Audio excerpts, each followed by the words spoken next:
નમસ્કાર દર્શક મિત્રો, આપ નિહાળી રહ્યા છો મંતવ્ય ન્યૂઝ અને મંતવ્ય ન્યૂઝનો વિશેષ કાર્યક્રમ એટલે કે 10 રિપોર્ટર 10 સવાલ સાથે હું જીત ગઢવી। આજે ફરી એકવાર મંતવ્ય ન્યૂઝના 10 રિપોર્ટરે 10 અલગ અલગ પ્રશ્નોને લઈને લોકો સાથે વાતચીત કરી હતી। રામ મંદિર દાન વિવાદ બાદ શું તમામ ધાર્મિક સ્થળોના દાનનો હિસાબ સાર્વજનિક થવો જોઈએ? પારદર્શિતા લાવવા માટે ધાર્મિક સ્થળો પર રોકડ દાનના બદલે માત્ર ડિજિટલ ટ્રાન્ઝેક્શનથી જ દાન થવું જોઈએ? ધાર્મિક સ્થળો પર ચઢાવવામાં આવતો દાનનો ઉપયોગ માત્ર સમાજ કલ્યાણના કાર્યો માટે જ થવો જોઈએ? ધાર્મિક સ્થાનોમાં દાન ચોરી કરનારાઓ સામે કડક સજાની જોગવાઈ હોવી જોઈએ કે નહીં, તેવા અનેક સવાલો હતા।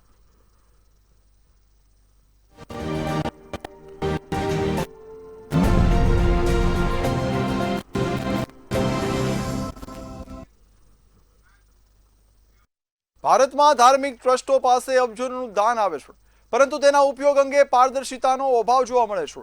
રામ મંદિર દાન વિવાદ વચ્ચે હવે ધાર્મિક સ્થળના દાન અને ખર્ચનો હિસાબ સાર્વજનિક કરવાની માંગ ઉઠી છે। ધર્મના નામે થતા ભ્રષ્ટાચારને નાબૂદ કરવા માટે સરકારે કડક કાયદા બનાવવા જોઈએ। ત્યારે સવાલ એ છે કે શું ધાર્મિક સ્થળોના દાનનો હિસાબ સાર્વજનિક થવો જ જોઈએ કે નહીં? દેશમાં જેટલા પણ મોટા મંદિરો છે તે દર વર્ષે જે ખર્ચો કરવામાં આવે છે તે ખર્ચનો હિસાબ દર વર્ષે લોકોને મળવો જોઈએ કે કેમ, આ અંગે લોકો સાથે વાત કરીશું। જો એ જાહેર જનતાને ખબર પડે કે કેટલું ધ્યાન આવે છે અને કેટલું અયોગ્ય રીતે સચ્ચાઈ રીતે કે તો બધું જાણ કરવી પડે પબ્લિકને કે કેટલું દાન આવે છે, તો એ પબ્લિકને ખબર પડે કે આ જેટલું દાન આવ્યું છે મંદિરમાં। ના જાણ કરે તો બેદરકારી કહેવાય ને, એ બહુ મોટું કૌભાંડ છે। અહીંયા ખોટું કરવાનું નથી થતું ટ્રસ્ટીઓ દ્વારા, તો એને જાહેર કરવો જોઈએ જેથી કરી નાગરિકોને પણ ખબર પડે કે એક વર્ષની અંદર આ મંદિરની અંદર કેટલું દાન આવ્યું, કેવા પ્રકારનું દાન આવ્યું, નાણાકીય આવ્યું કે સોનામાં આવ્યું, ચાંદીમાં આવ્યું, કેવા પ્રકારનું દાન આવ્યું। આવું કરવાથી, સાર્વજનિક કરવાથી આમાં ચોરી જે અમુક જે ટ્રસ્ટીઓ કરતા હોય છે, તેઓના કર્મચારીઓ મેળા પીપળાવાળા જે કરતા હોય છે, આ બધામાં અટક થશે।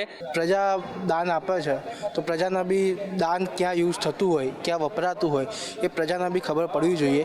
અને આનો ચોક્કસ જે હિસાબ હોય કે ભાઈ અમે આટલું દાન આ જગ્યાએ વાપર્યું, આ મંદિરમાં વાપર્યું, આ સેવાનું કામ કર્યું, તો પ્રજાને ખબર પડવી જોઈએ કે ભાઈ આ અમે આ જગ્યાએ આપ્યું હતું અને આ જગ્યાએ વાપર્યું। કેમ કે બહુ જગ્યાએ બી અમુક જગ્યાએ દાન ચોરી બી થઈ જાય છે। પ્રજાને જો દાન ક્યાંથી આવ્યું, કોણે આપ્યું એ જ ખબર નહીં હોય તો પછી એ કરવાનું શું? પછી દાનનો મિસયુઝ થતો હોય, હા મિસયુઝ થાય જ ને। શું થાય?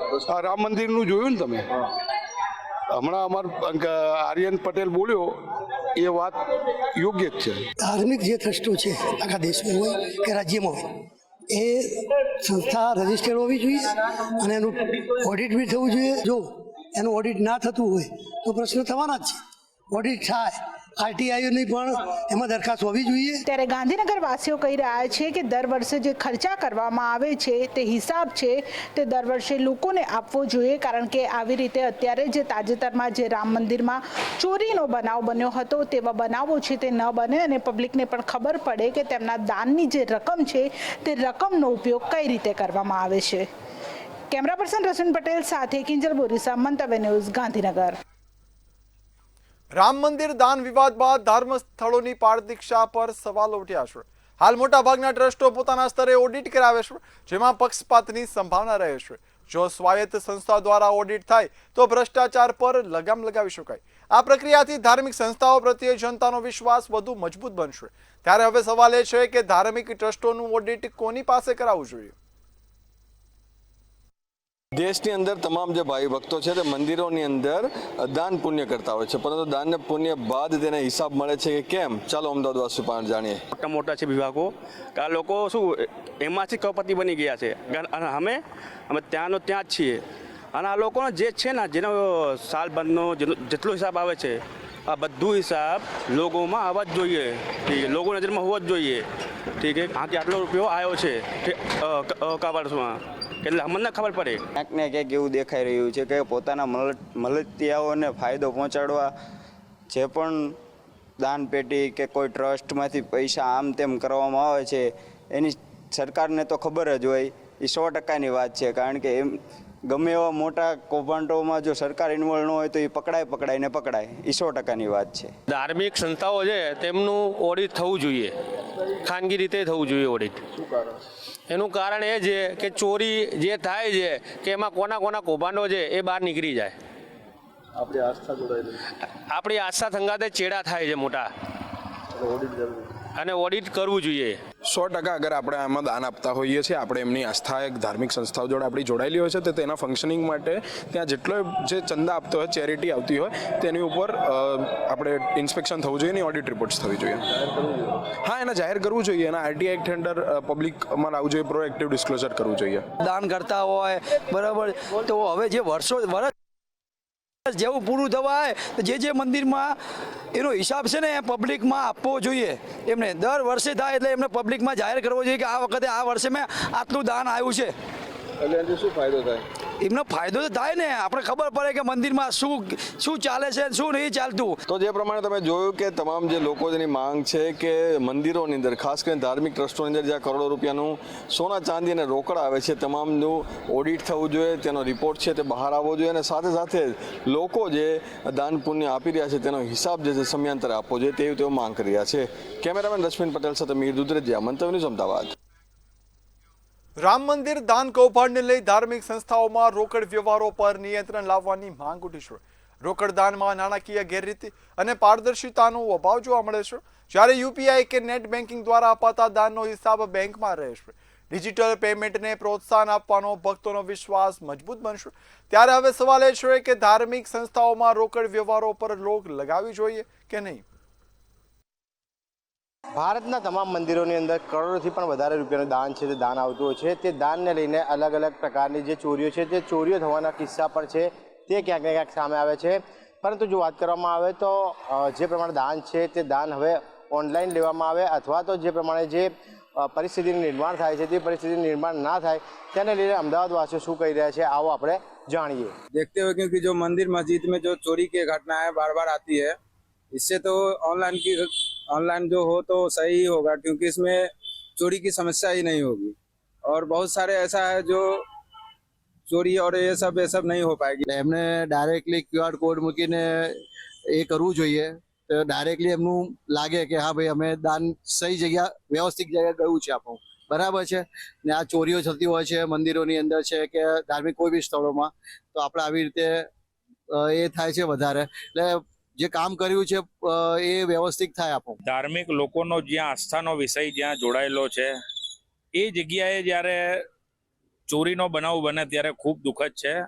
જે અત્યારે હાલ લેટેસ્ટ ટેકનોલોજીને ધ્યાનમાં લઈને જો મંદિર કે કોઈ બી ધાર્મિક સંસ્થા હોય જ્યાં ઓનલાઈન વ્યવસ્થા જળવાઈ રહે, જેનાથી એ દાન સીધું બેંક એકાઉન્ટથી જશે અને એનું એકાઉન્ટિંગ છે એ પણ જળવાઈ રહેશે. ત્યારે જે કૌભાંડ થાય છે કોઈ પણ ધાર્મિક સ્થળમાં, એને રોકવા માટે આ બહુ સારી વ્યવસ્થા કહેવાય. અને અત્યારે ટેકનોલોજી વધી ગઈ છે, તો ત્યાં હવે આવું ઓનલાઈન સિસ્ટમ રાખો તો સારું. અને જે પણ ધાર્મિક સ્થળ પર જાય છે લોકો, એ લોકોને પણ મારું કહેવું છે કે તમે એને ઓનલાઈન ધાર્મિકમાં દાન આપો તો સારું થશે. એમાં કૌભાંડ પણ નહીં થશે અને એની એન્ટ્રી રહેશે, તો કોઈ પણ ખોટી વસ્તુ નહીં થાય, એમાં ચોરીઓ પણ નહીં થાય. કે મંદિરમાં હવે ચોરીઓ થવા લાગી, બહુ દુઃખ થયું છે. તો આપના માધ્યમથી એવું કહેવા માંગે કે ખરેખર હવે ઓનલાઈન દાન થાય તો બહુ સારું. કારણ એ કે હવે કોના ઉપર વિશ્વાસ રાખવાનો? જે ભગવાનના ચરણોમાં જે બેઠા એ લોકો ચોરી કરતા હોય તો આ તદ્દન ખોટું છે. 100% ઓનલાઈન જે પણ આલું એ દાન કરવું જોઈએ. તો મંદિરોની અંદર જે પ્રમાણે જે દાનની રકમને લઈને જે પ્રમાણે જે દાન ચોરી થતી હોય છે અથવા ચોરી થતી હોય છે, તેને લઈને માત્ર ને માત્ર ઓનલાઈન ટ્રાન્ઝેક્શન દ્વારા દાન લેવામાં આવે. અમદાવાદવાસીઓ દ્વારા અલગ અલગ પ્રતિક્રિયા છે તે આપવામાં આવી છે. અને હાલમાં તો જે પ્રમાણે અલગ અલગ જે રજૂઆત છે, જે મંતવ્ય છે તે અમદાવાદવાસીઓ દ્વારા પ્રકટ કરવામાં આવ્યા હતા. કેમેરામેન પૂજન સાથે રવિ ભાવસાર, મંતવ્ય ન્યૂઝ, અમદાવાદ. રામ મંદિર દાન વિવાદ વચ્ચે ધાર્મિક ટ્રસ્ટો દ્વારા થતી જમીન ખરીદી અને વિકાસ કાર્યોની પારદર્શિતા અંગે પ્રશ્નો ઉઠ્યા છે. આ કૌભાંડો રોકવા માટે તમામ ખરીદી અને કોન્ટ્રાક્ટ ટેન્ડરિંગ કરવાની માંગ ઉઠી છે. ધાર્મિક સંસ્થાઓ જનતાના પૈસા પર ચાલે છે, તેથી તેમના ખર્ચનો હિસાબ સાર્વજનિક હોવો અનિવાર્ય છે. ત્યારે હવે સવાલ એ છે કે ટ્રસ્ટો દ્વારા થતા વિકાસ કાર્યોની પ્રક્રિયા પારદર્શક હોવી જોઈએ કે નહીં. જે પણ ધાર્મિક અને જે સંસ્કૃતિ ટ્રસ્ટ છે એને ટેન્ડર પ્રક્રિયા નથી થતું, લઈ લઈને આપણી જોડે જે સુરતના લોકો છે એમની જોડે આપણે પૂછ્યું છે કે જે પણ ટ્રસ્ટ છે એને ટેન્ડર પ્રક્રિયા થવું જોઈએ કે નહીં, એમાં લોકો શું કહી રહ્યા છે આવો સાંભળીએ. જે ટ્રસ્ટો છે એ ટ્રસ્ટ છે એ ઘણા સમયથી ચાલતા હોય તો એના માટે જો એ ટ્રસ્ટના કોઈ પણ લોકો નહીં હોય ત્યારે પોતે સરકાર એ કરી શકે છે, પણ જો કોઈ વ્યક્તિ હોય તો સરકારે એની મંજૂરી લેવી જરૂરી છે. એટલે આ સરકારની તાનાશાહી છે એ તો ચાલી જ નહીં શકે. ટેન્ડર પ્રક્રિયા કરવી જોઈએ. તેને પોતાના માણસને અથવા પોતાના સંબંધીને અથવા પોતાની રીતે જે રાખવા માંગતા હોય છે એ પોતાની રીતે રાખી લે છે અને કોઈને ખબર નથી એમાં કોઈ સરકારી નિયમ કે ટ્રસ્ટના નિયમ, બંધારણ કે એના ટ્રસ્ટ ચેરિટેબલ એના ટ્રસ્ટના નિયમોનું પણ એને ઉલ્લંઘન કરવામાં આવે છે. ચેરિટી ટ્રસ્ટ એને લોકોને બધાને મળીને કરતા હોય અને એને માટે હોય કે લોકો કાલે ઉઠીને બધા જ ભેગા થઈને એમાં કંઈ કરી શકે, પણ તમે જાતે બેહીને ખુરશી ઉપર તમે જાતે ડિસિઝન લો એ વસ્તુ વાજિબ નથી, એ વસ્તુ ખોટું છે અને આ નહીં થવા જોઈએ. આ જે આવી રીતે થાય તેને ઉપર ખોટે કાયદેસર કંઈ ને કંઈ પગલો લેવા જોઈએ. કે જે એ ટ્રસ્ટો ચાલે છે એ હવે ધંધાકીય થઈ ગયા છે, વ્યવસાયિક થઈ ગયા છે, તો એ યોગ્ય રીતે ઓડિટ બી સરકારી જે ઓડિટ કરાવવું જોઈએ એ પણ નથી કરાવતા. એટલે તમે જે કહો છો કે ભાઈ સરકારની નેજા હેઠળ તો તે હિસાબે જ થવું જોઈએ, ટેન્ડર થવા જ જોઈએ અને ટેન્ડરના હિસાબે જ ટ્રસ્ટ બનવું જોઈએ અને એની તપાસ ઓડિટ ને બધું થવું જ જોઈએ. પોતે પાવરમાં છે એ પાવરનો દુરુપયોગ કરી આ સંસ્થાઓ જે હમણાં બેસી ગયેલા લોકોની સંસ્થાઓ છે, જે સ્થાયિક થયેલા લોકો છે, જે લોકો કરોડપતિ લોકો છે પણ પોતે એ સંસ્થામાં ચડી બેઠા દાન આપીને એ લોકો હવે એનો ધંધો કરી રહ્યા છે, જેના કારણે જાહેર ટ્રસ્ટોના ઓડિટ બાબતે, જાહેર ટ્રસ્ટોની રજીસ્ટર બાબતે બહુ હલાકી પડી રહી છે. તો આ સુરત શહેરને અલગ અલગ વિસ્તારના લોકો છે જેમને કહેવું છે કે ટેન્ડર પ્રક્રિયા થવું જોઈએ, કેમ કે જે પણ ટ્રસ્ટ બનાવીને બેઠા છે એક ધંધાકીય લઈને બેઠી ગયા છે એવું લાગી રહ્યું છે, કેમ કે જે પણ ઓડિટ પણ નથી કરાવતા અને ખાસ કરીને જે ટેન્ડરિંગ પ્રક્રિયા થવું જોઈએ પણ નથી થતી ને કરશે એમાં લોકોએ ખાલી ધંધા પ્રક્રિયા બનાવી લીધું છે ટ્રસ્ટ બનાવીને, એવું પણ લોકો કહી રહ્યા છે. કેમેરામેન શોએબ શેખ સાથે દીપક રાય, મંતવ્ય ન્યૂઝ, સુરત. રામ મંદિર દાન વિવાદને લઈને ટ્રસ્ટના હોદ્દેદારો પર ગંભીર સવાલો ઉઠ્યા છે. લોકોનું કહેવું છે કે જ્યાં સુધી તપાસ પૂરી ન થાય ત્યાં સુધી હોદ્દેદારોએ પદ છોડવું જોઈએ, જ્યારે બીજી તરફ ટ્રસ્ટે તમામ આક્ષેપોને પાયા વિહોણા ગણાવ્યા છે અને તમામ વ્યવહારો પારદર્શક રીતે થયા હોવાનું જણાવ્યું છે. ત્યારે સવાલ એ છે કે ટ્રસ્ટના હોદ્દેદારોએ તપાસ પૂરી ન થાય ત્યાં સુધી પદ છોડવું જોઈએ કે નહીં. સમગ્ર દેશભરમાં અયોધ્યા રામ મંદિરની જે ચડાવવાની ચોરી થઈ છે, જે દાનની ચોરી થઈ છે, તેને જ લઈને ચર્ચા ચાલી રહી છે. ખાસ તો આ જે રામ મંદિર ટ્રસ્ટના જે ટ્રસ્ટીઓ છે તેઓ પોતાની નૈતિક જવાબદારીથી પોતાનું જે પદ છે તે છોડશે કે કેમ તેને જ લઈને હાલ અત્યારે ચર્ચા જાગી છે. હાલ પૂરતી હાલ જ્યારે તપાસ ચાલી રહી છે, આ તપાસને લઈને પણ ક્યાંક ને ક્યાંક તેઓ અવરોધ ઊભા કરી શકે છે તે પ્રકારની ચર્ચા ચાલી રહી છે. ખાસ તો તપાસ દરમિયાન તેઓએ પોતાનું જે પદ છે તે છોડી દેવું જોઈએ, આવી પણ ક્યાંક ચર્ચા ચાલી રહી છે.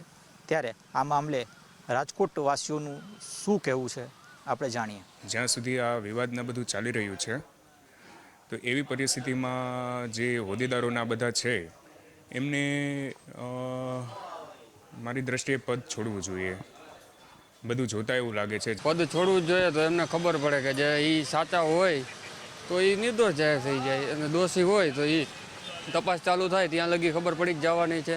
એ લોકોની જવાબદારી આવે કે એ લોકોને રાજીનામું સ્વેચ્છાએ દઈ દેવું જોઈએ. ટ્રસ્ટી તરીકે હોદ્દા ઉપરથી દૂર કરવા જોઈએ કે દૂર થવું જોઈએ એ તો એક નીતિ વિષયક નિર્ણય છે, પરંતુ ખરી હકીકતે જો આવી કોઈ બાબત બની હોય તો એને હવે પછીના કોઈ પણ નિર્ણયથી ટ્રસ્ટી તરીકે ટ્રસ્ટી મિટિંગમાં ભાગ ન લેવો જોઈએ અને એના કરતાં પણ વિશેષ કે સક્ષમ સત્તાધીશોએ આ બાબતે ચોક્કસ ગાઈડલાઈન અને SOP જાહેર કરવી જોઈએ. ઓડિટ થયા હોય અને ઓડિટની અંદર અનિયમિતતાઓ બહાર આવી હોય અને તેમાં આંખ મીચામણા કરવામાં આવ્યો હોય તો પણ ટ્રસ્ટીઓ જવાબદાર ઠરે છે. એટલે મારી દ્રષ્ટિએ આવા ટ્રસ્ટીઓને રહેવાનો અધિકાર નથી, નૈતિક અધિકાર નથી, એને રાજીનામું આપી દેવા જોઈએ અને જે ટ્રસ્ટને ડીઓટી હોય, પૂરતો સમય આપી શકે એમ હોય તેવા ટ્રસ્ટીઓને રાખવા જોઈએ. કારણ કે શંકાના દાયરામાં છે ત્યાં સુધી દૂર રાખવા જોઈએ, મારું એવું કહેવું છે.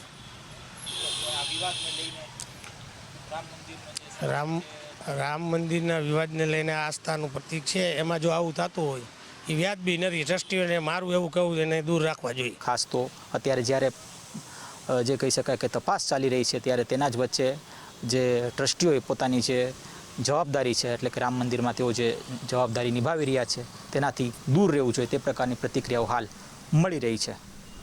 કેમેરા સહિત વ્યાસ ધ્રુકુંડેલ, રાજકોટ. ધાર્મિક સંસ્થાઓના બોર્ડમાં સાધુ સંતો સાથે IAS અને CFO જેવા નિષ્ણાતોને સામેલ કરવાની માંગ ઉઠી છે. લોકોનું કહેવું છે કે આ કરવાથી ધાર્મિક સંસ્થાઓમાં નાણાકીય સંચાલન વધુ પારદર્શક બનશે, જ્યારે અન્ય લોકો આને ધાર્મિક બાબતોમાં હસ્તક્ષેપ ગણાવી રહ્યા છે. ત્યારે હવે સવાલ એ છે કે ધાર્મિક સંસ્થાઓના બોર્ડમાં સાધુ સંતો સાથે વહીવટી નિષ્ણાતો રાખવા કેટલા જરૂરી છે.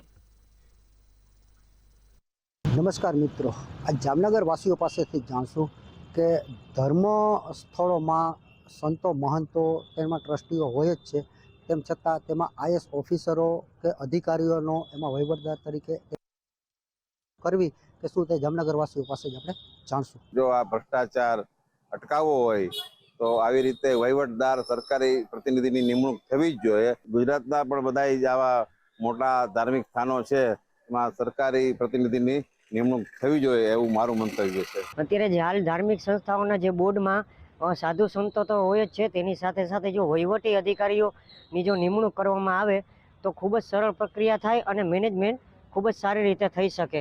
અને જે બધું જે સાધુ સંતો તો કરી જ શકે, પણ સાથે સાથે જો આની ટીમ હોય, શૈક્ષણિક અધિકારીની ટીમ હોય IAS જેવાને, તો ખૂબ જ સરળ રીતે થાય. જે દરેક ધર્મ છે, આ દરેક ધર્મના સંસ્થાનોની અંદરમાં IAS અધિકારીનો સમાવેશ થવો જોઈએ, જેથી કરી અને જે હિસાબ છે પારદર્શક રહે અને જે લોકો છે એ પોતાના આસ્થાને અનુરૂપ જે દાન ધર્માદો લખાવતા હોય છે, તો એ લોકોને પણ આ બાબત ધાર્મિક સ્થાનોમાં જે વાતો આવે છે કે સરકારની દખલગીરી હોય છે, તેમાં કોઈ અધિકારીઓની નિમણૂક હોય છે, પણ ધાર્મિક વસ્તુ અને સરકાર બે અલગ છે. આને અલગ રાખવું જોઈએ અને ધાર્મિક બાબતે જો કાંઈ પણ શંકા હોય તો તેની લોકમત લઈ અને તપાસ કરીને કાર્યવાહી કરવાની હોય. સરકારની રીતે પોતાનું કામ કરે, ધાર્મિક સ્તરની રીતે એના જે ટ્રસ્ટીઓ જે પણ માણસો હોય એની રીતે કામ કરતા હોય છે, એમાં સરકારને કોઈ દખલઅંદાજી કરવાની જરૂર પડતી નથી. આ તો એવું થયું કે સરકાર બધી બાજુથી પોતાનો ફાયદો જોવા માંગતી હોય એવું મને લાગે છે. આવા સાધુ સંતો જે વહીવટદાર છે, તેમ છતાં એક IAS ઓફિસર તરીકે જો વહીવટદાર એમાં સાથે હોય તો વહીવટી પ્રક્રિયા ખૂબ સરળ બની શકે અને નાણાકીય વ્યવહાર છે તેમાં પારદર્શકતા રહે તેવું જામનગર વાસીઓનું માનવું આવકારદાયક છે. કેમેરામેન રોહિત નારવાણીની સાથે હિરેન ગાંધી, મંતવ્ય ન્યૂઝ, જામનગર. રામ મંદિર દાન વિવાદથી ભક્તોમાં ચિંતા અને નારાજગી જોવા મળી છે. લોકોનું માનવું છે કે તેમની આસ્થા ભગવાન શ્રી રામ પ્રત્યે છે, કોઈ વ્યક્તિ કે સંસ્થા સાથે નથી. જ્યારે બીજી તરફ પારદર્શિતા અને જવાબદારી અંગે માંગ પણ ઉઠી છે. દાન વ્યવસ્થામાં પારદર્શિતા જાળવવામાં આવે તો ભક્તોનો વિશ્વાસ વધુ મજબૂત બની શકે છે. ત્યારે સવાલ એ છે કે આવા વિવાદથી ભક્તો પર શું અસર પડે છે. સૌથી મોટો સવાલ એ છે કે જ્યારે દાનના આ જે નાણાં છે તે કોઈ વિવાદ કે કોઈ આર્થિક ગેરરીતિ તેમાં સામે આવે છે, ત્યારે કરોડો સામાન્ય ભક્તોની આસ્થા પર કેવી અસર પડે છે તે આજે અમે સવાલ પૂછીશું. ત્યારે અમે આજે આવા અલગ અલગ લોકોના મંતવ્ય જાણીશું. ગમે તે મંદિરમાં ક્યાંક પણ થોડું ઘણું આડું અવળું થશે તો આ અસર ભક્તો પર પડશે. જો પૂરું એકદમ પારદર્શિકતા સાથે જો દાનની વ્યવસ્થા કરવામાં આવે કે ઓનલાઈન ડિજિટલ દાનની વ્યવસ્થા કરવામાં આવે તો ભક્તોને આનાથી વધારે પ્રેરણા મળશે. મંદિરમાં જે દાન કરવા માણસ ખરો એ પોતાની કેપેસિટીના હિસાબે દાન કરે, પણ ચોરી કરવાવાળો એ સમજી જ નથી શકતો. બસ ગમે તે રસ્તે પૈસાવાળા થવું. આ એક આપણા હિન્દુ સંસ્કૃતિના સંતાન માટે એક અભિશ્રાપ જ છે. આટલી આસ્થાથી દાન કરેલું હોય, કોઈકની બાધા હોય, કોઈનું કંઈ હોય ને આ રીતના મંદિરોમાં કૌભાંડ થાય તો એના પર શ્રદ્ધાળુઓ પર બહુ ભારે અસર પડે છે કે ભાઈ હવે આપણે કઈ રીતે એ કરવું એમ. ઘરે આનામાં એવું કે ભાઈ ચોખ્ખો વહીવટ થવો જોઈએ. જે મંદિરોમાં જે દાન આવતું હોય એને ડિજિટલકરણ કરી ને એનું ક્લિયરન્સ હોવું જોઈએ કે જેનાથી ભક્તોની જે શ્રદ્ધાઓ હોય છે, આસ્થા હોય છે, એને દુભાવી ના શકાય એમ. એટલા માટે આ થોડું ક્લિયર હોવું જોઈએ આપણે. કે કોઈ પણ ધર્મના રૂપિયા આવતા હોય અને એમાં કોઈ પણ જાતની ગોબાચારી થતી હોય તો ક્યાંક ને ક્યાંક ધર્મ કરનારને હૃદય ઠેસ પહોંચે અને પારદર્શી વહીવટ હોવો જોઈએ. જે પણ આવક છે, જે પણ જાવક છે તેની, હું તો મારું મંતવ્ય એવું છે કે ખરેખર પબ્લિકની અંદર આવક જાવકની ડિસ્પ્લે થવું જોઈએ, ત્યારે આ મંદિરની અંદર જે વહીવટ કરી રહ્યા છે તેઓએ સમજવું પડશે કે હિસાબ માત્ર કાગળ પર નહીં પણ જનતા અને ઈશ્વર બંનેની સામે ચોખ્ખો હોવો જોઈએ. હવે જોવાનું એ રહ્યું છે કે આકરા સવાલો બાદ જે છે તે આ ધાર્મિક ટ્રસ્ટો પોતાના વહીવટમાં કોઈ સુધારો લાવે છે કે પછી વિવાદોના જે ઘેરામાં જેવી રીતે ચાલતું આવ્યું છે તેવી રીતે ચાલતું રહેશે. કેમેરામેન રાજ સાથે અક્ષય મકવાણા, મંતવ્ય ન્યૂઝ, સુરત. દેશભરના પ્રસિદ્ધ ધાર્મિક સ્થળોમાં શ્રદ્ધાળુઓ દ્વારા અબજો રૂપિયાનું દાન આપવામાં આવે છે. આ દાનની રકમનો મોટો હિસ્સો સમાજના વંચિત અને ગરીબ વર્ગ પાછળ વાપરવામાં આવે તેવી માંગ ઉઠી છે. જો આવું કરવામાં આવે તો દેશમાંથી ગરીબી અને નિરક્ષરતા ઝડપથી દૂર થઈ શકે છે. ત્યારે સવાલ એ છે કે ધાર્મિક સ્થળોના દાનનો ઉપયોગ શિક્ષણ અને સ્વાસ્થ્ય માટે થવો જોઈએ કે નહીં. કે ધર્મ પાછળ થતું દાન નો એક ખાસ હિસ્સો શું ગરીબ વર્ગના બાળકોના શિક્ષણ માટે કે તેમના આરોગ્ય માટે ખર્ચ થવો જોઈએ? અને શું ધર્મ પાછળ થતું દાનનો ખર્ચ સાર્વજનિક પણ થવો જોઈએ? આ બાબતે મંતવ્ય ન્યૂઝ વડોદરામાં મંતવ્ય મેળવી રહ્યું છે. કોઈ પણ ધાર્મિક સ્થળોમાં ચંદો, દાન, મોટા દાન કે કંઈ પણ વસ્તુઓ ભગવાનને જરૂર હોતી નથી, ઈશ્વર અલ્લાહને જરૂર હોતી નથી. કોઈ બી જરૂરિયાતમંદ વ્યક્તિ હોય, પછી એને જે રીતની જરૂરિયાત હોય, ખાવા પીવા માટે, કપડાં માટે, આરોગ્ય માટે, શિક્ષણ માટે અથવા વિકાસ માટે, તો એમાં ડાયરેક્ટ ઉપયોગ કરે તો એ સીધો ઉપયોગ થાય અને એ વધારે પુણ્યનું કામ છે. ધર્મ કાર્ય માટે થતું દાન અને શૈક્ષણિક કાર્ય માટે થતું દાન બંનેનું એક અનોખું અને અજોડ મહત્વ છે. શિક્ષણની તક મળવાથી જે અવકાશ મળે છે, જેના પરિણામે એક આવતીકાલના ભારતનો એક સારો નાગરિક બનવાની પણ તેમાં શક્યતા રહે છે. આ જે દાન છે જે શ્રદ્ધાળુઓ કરે છે એ એના ભંડારમાં જમા કરવાને બદલે સામાજિક સેવામાં જો વપરાય, ગરીબોના બાળકોને જમવાનું, રહેવાનું અને શિક્ષણ માટે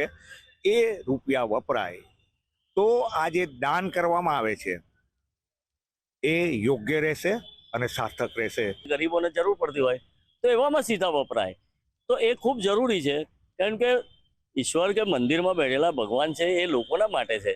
એ કોઈ માત્ર વહીવટ કરતા લોકોને રંગરેલિયા મલાવવા માટેના નથી. તો આ પૈસાનો આવો થવો જોઈએ, એવો નિયમ હોવો જોઈએ. मंदिरों में जो धन आता है, मंदिरों की व्यवस्था के बाद उस धन का उपयोग धर्म शिक्षा के लिए, पाठशालाओं के लिए, गौशाला के लिए, यज्ञशाला के लिए, औषधालयों के लिए, आयुर्वेदिक औषधालयों के लिए, आयुर्वेदिक अनुसंधानशाला के लिए, इस सब पर ही खर्च किया चाहिए. ધાર્મિક સંસ્થાનો પાછળ કરેલું દાન નો ચોક્કસ અમુક ભાગ ગરીબ વિદ્યાર્થીઓના શિક્ષાદાનમાં ઉપયોગ થવો જોઈએ અને આરોગ્યની જે સેવા આપે છે એમાં પણ દાનનો અમુક હિસ્સો વપરાવો જોઈએ. કેમેરામેન મિલિંદ મેલે સાથે નિલેશ બંબટ, મંતવ્ય ન્યૂઝ, વડોદરા.